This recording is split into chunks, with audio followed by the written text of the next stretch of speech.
মনের কথাটা বলে দিতে হবে। আমার মনে কি ভাবনা রয়েছে সেটা আপনি বর্ণনা করেন। হাজার হাজার মানুষের সামনে আমার প্রিয় নবী, মক্কার প্রিয় নবী, মা আমেনার ফুলের বাগানের নবী, রাহমাতাল লিল আলামিন নবীজি জবাব দিয়ে যায়, হেরে ইয়ামেনের বাদশা হাবিব বিন মালিক, ও হাবিব বিন মালিক, হাবিব বিন মালিক রে, তোমার মনে মনে ধারণা ছিল, তোমার মনের কথাটা হইল আমি যদি সত্য নবী হই, তুমি যখন ইয়ামেন থেকে রওনা দিয়েছিলে তোমার বাড়িতে একটা অন্ধ মেয়ে রয়েছে, যে মেয়েটা চৌকে দেখে না। এর হাবিব বিন মালিক, আমি যদি আল্লাহর নবী হই তাহলে তোমার মেয়ের জন্য আমার কাছে দোয়া চাইবে। হাবিব বিন মালিক রে, তুমি দোয়া চাইতে হবে না, যাও রে যাও, বাড়িতে চলে যাও, যে দেখো তোমার মেয়ে ভালো হয়ে গিয়েছে। হাবিব বিন মালিক বাড়িতে চলে গেল, যে দেখতেছে যে মেয়েটা অন্ধ ছিল, অন্ধ মেয়েটা ভালো হয়ে গেল, বাবার সঙ্গে কথা বলল, সেও মেয়েটা কালেমা পড়ে মুসলমান হয়ে গেল। হাবিব বিন মালিক এই দৃশ্য দেখে আবার মক্কায় চলে আসলো। যেই মানুষদেরকে নিয়ে এসেছিল সমস্ত মানুষদেরকে নিয়ে হাবিব বিন মালিক আমার প্রিয় নবীজির হাতে হাতে রেখে কালেমা পড়ে মুসলমান হয়ে যায়। চিল্লায়া বলেন সুবহানাল্লাহ। এবার আবু জাহেলের চেহারাটা মলিন হয়ে গেল, চক্ষুটা বড় হয়ে গেল। যে হাবিব বিন মালিক এনেছিলাম নবীকে অপমান করার জন্য, আমার বাতিজাকে লাঞ্ছিত করার জন্য, কিন্তু আমি নিজেই অপমানিত হয়ে গেলাম। হাবিব বিন মালিক কালেমা পরে মুসলমান হয়ে গেল। হাবিব বিন মালিকের সঙ্গে যারা এসেছিল তারাও মুসলমান হয়ে গেল। হাজার হাজার যেই জনতা নবীকে অপমানিত দেখার জন্য এসেছিল তারাও কালেমা পড়ে আমার নবীর ইসলামের বাণী গ্রহণ করে ফেলেছে, কালেমা পড়ে মুসলমান হয়ে গিয়েছে। জবান খুলে বলেন সুবহানাল্লাহ।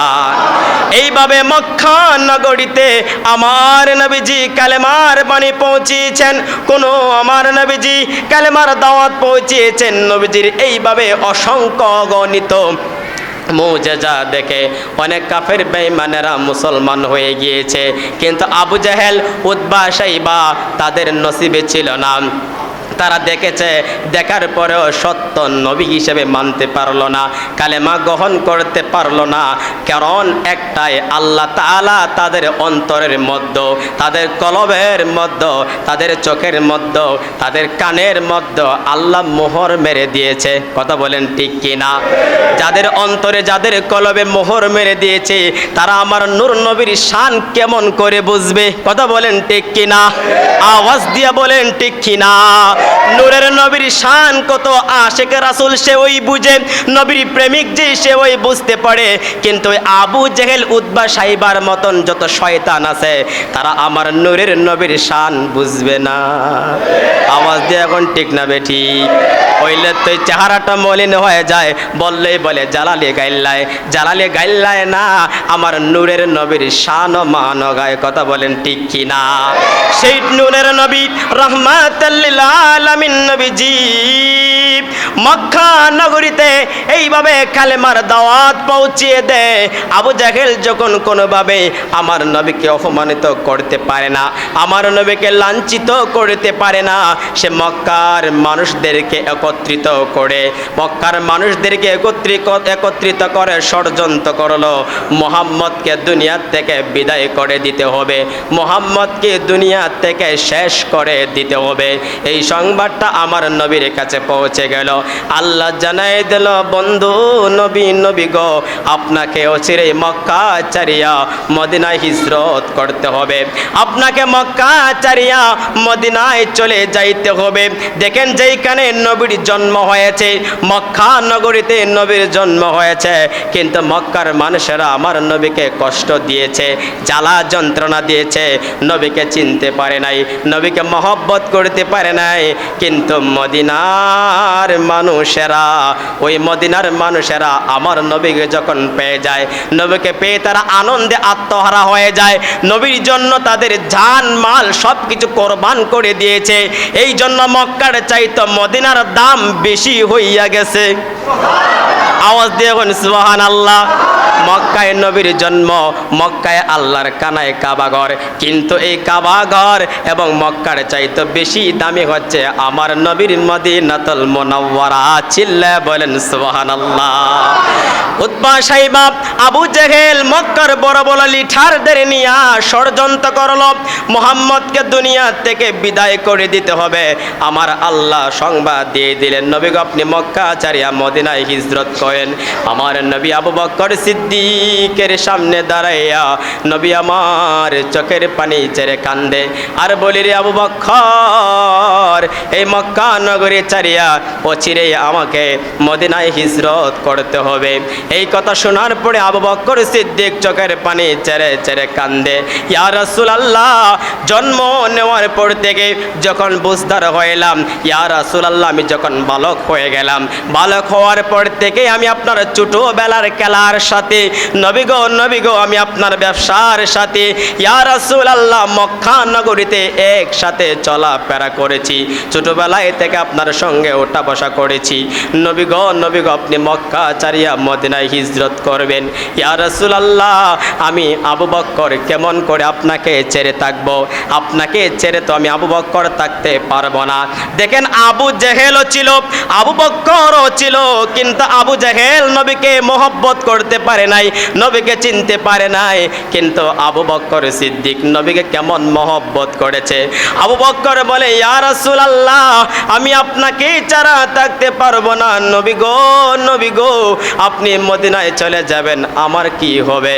আল্লাহর নবী বলে, রে আবু বকর শোনো, আমি যেদিন মক্কা ছাড়িয়া চলে যাব মদিনায় হিজরত করব, এরে আবু বকর ওই দিন তুমি আমার সাথী হবে।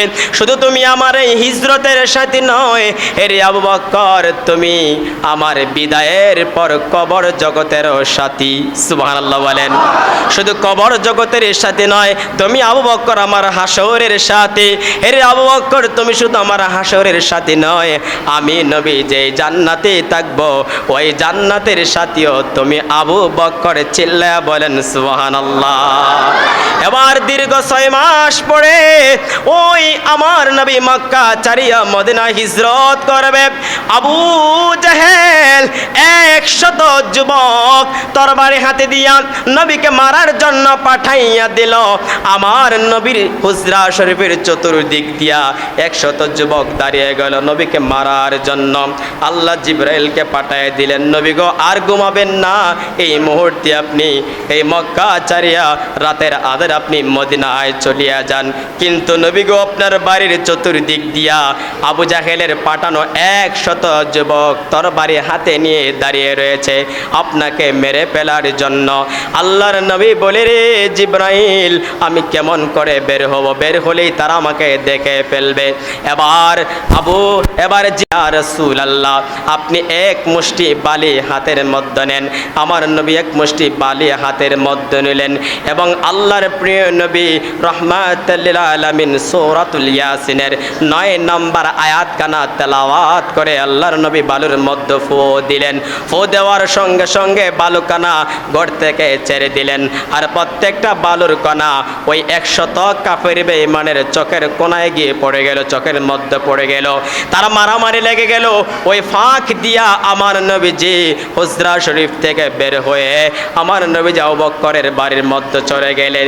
এদিক দিয়ে আলীকে ওনার বিছানায় শুয়ে গেলেন আর আলীকে বলে দিলেন, রে আলী আমাকে মারার জন্য লোক এসেছে, কিন্তু তুমি যদি আগামীকাল সকাল যখন হয়ে যাবে, সকালবেলা আমার কাছে যারা আমানত রেখেছে আমার সেই আমানতগুলা যার যার কাছে পৌঁছিয়ে দিয়ে তুমি আলী মদিনায় আমিন নবীর কাছে চলে আসবে। জবান কইলে এখন সুবহানাল্লাহ।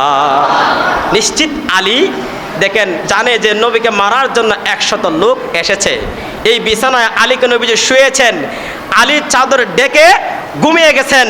তো নবীকে তারা মারার জন্য আসছে, এখন আলী না নবী এটাকে তারা দেখবে না। আলীর নিশ্চিত মৃত্যু জেনেও নবীর বিছানায় শুয়ে গেলেন।